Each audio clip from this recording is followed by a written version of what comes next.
আমাদের বিএনপি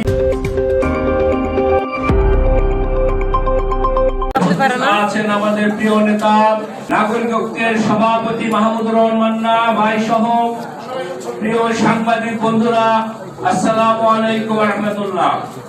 সংগ্রামী সাথী ও বন্ধুগণ, আজকে আমরা যে দিবসটিকে সামনে নিয়ে এই আলোচনা সভায় উপস্থিত হয়েছি, বক্তব্য দিচ্ছি এবং শুনছি, সেটি একটি ইতিহাস, সেটি একটি বাংলাদেশের বিপ্লবের ইতিগাথা।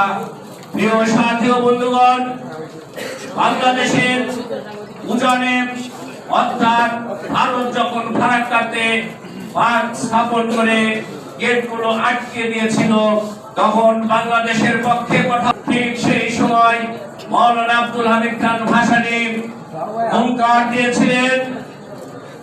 তখন অল্প সময় আগে ক্ষমতা এসেছিলেন বাংলাদেশের গণতন্ত্রের, বহুদলীয় গণতন্ত্রের যিনি প্রবক্তা শহীদ জিয়াউর রহমান, তিনি ক্ষমতা এসে মাওলানা ভাসানীকে উৎসাহ দিয়েছিলেন, সহযোগিতা করেছিলেন, যার কারণে বৃদ্ধ বয়সে মাওলানা ভাসানী ফারাক্কা লং মার্চের মধ্যে একটি বিশাল আয়োজন করে গোটা বিশ্ববাসীকে দেখানোর চেষ্টা করেছিলেন, বোঝানোর চেষ্টা করেছিলেন। তিনি 1976 সালে যে আওয়াজ তুলেছিলেন, আজকে বাংলাদেশের উত্তরাঞ্চলে ঠিক সেই ঘটনাটি ঘটছে। বন্ধুরা আমার, পদ্মা এক সময় ছিল উন্মুক্ত, পদ্মা এক সময় ঢেউে ঢেউে যখন তার কিনারা ভেঙে গিয়েছিল, রাজশাহী থেকে আমরা দেখেছিলাম বড় বড় বাণিজ্যিক জাহাজ গিয়েছিল বাণিজ্যের উদ্দেশ্যে।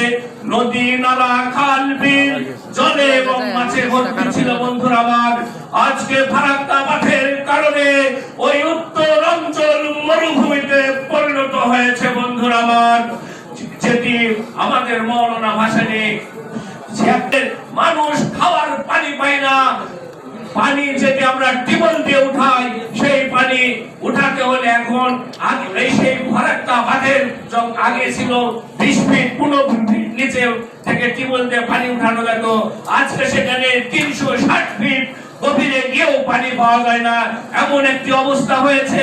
আজকে রাজশাহী সুন্দর নগরী হলেও সেই মরুভূমির দেশ সয়দানের চাইতেও রাজশাহীর তাপমাত্রা বেশি হয়। বন্ধুরা আমার, মানুষ স্বাভাবিকভাবে বসবাস করতে পারছে না। তাই আমি আজকে এই জায়গায় দাঁড়িয়ে, বিগত দিনে অনেক সরকার এসেছে, হয়তো ভারতের কারণে তারা আন্তর্জাতিক আদালতে পানির ন্যায্য হিস্সার জন্য বিচার চাইতে পারে নাই। আমরা এই সরকার আসার পরেই এই প্রেস ক্লাবে আমরা একটি সমাবেশ করেছিলাম, সেখানে বর্তমান সরকারের অর্থ উপদেষ্টা এসেছিলেন। সেই অর্থ উপদেষ্টাকে আমরা অনুরোধ করেছিলাম, আপনি আলোচনা করুন, আপনারা সিদ্ধান্ত নিয়ে এখনই সময়, যেহেতু আপনারা কোন সরকার রাজনৈতিক দলের সরকার নয়, আপনারা জাতিসংঘে অনুস্বাক্ষর করুন এবং পানির ন্যায্য হিস্সা পাওয়ার জন্য আন্তর্জাতিক আদালতে বিচার করুন। আজকে আমি এই মঞ্চে দাঁড়িয়ে আবার সেই কথাই বলতে চাই, রাজনৈতিক সরকার আসলে ভারতের বিরুদ্ধে রুখে দাঁড়াতে পারবে কিনা সেটি আমাদের সন্দেহ আছে। তাই এই অন্তর্বর্তীকালীন সরকার, ইউনূসের সরকার, তোমরা যদি সত্যিকারের দেশপ্রেমিক হও, তোমরা যদি ভিতরে ভিতরে কারো গোলামি না করে থাকো, তাহলে এখনই জাতিসংঘে অনুস্বাক্ষর করে আন্তর্জাতিক আদালতে ভারতের বিরুদ্ধে, পানি আগ্রাসনের বিরুদ্ধে রুখে দিতে হবে, বিচার দাবি করতে হবে, বিচার চাইতে হবে। তাহলে নীতিগতভাবে আমরা পানির ন্যায্য অধিকার পাবো। বন্ধুরা আমার, আজকে এই জায়গায় দাঁড়িয়ে বক্তব্য শেষ করব, শুধু এতটুকু বলতে চাই, ডক্টর মোহাম্মদ ইউনূস, আপনাকে আমরা শ্রদ্ধা করি, আপনাকে আমরা সমর্থন দিয়েছি, এখনো সমর্থন দিই, কিন্তু কিছু কিছু কথা হিসাব করে আপনাকে বলতে হবে। আপনি বলেছেন মাহফুজরা কি মাস্টারমাইন্ড, বাংলাদেশের এই রাজনীতির প্রেক্ষাপট পরিবর্তনের, ফ্যাসিজম পতনের পরিবর্তনের যদি মাস্টারমাইন্ড কাকে বলতে হয়, তাহলে ডক্টর জাফরুল্লাহকে বলতে হবে। তিনি প্রত্যেকটি রাজনৈতিক দলের সাথে আলোচনা করেছেন, তিনি তার গণস্বাস্থ্যে বসে ছোট ছোট দলদেরকে ডেকেছেন, তিনি গণ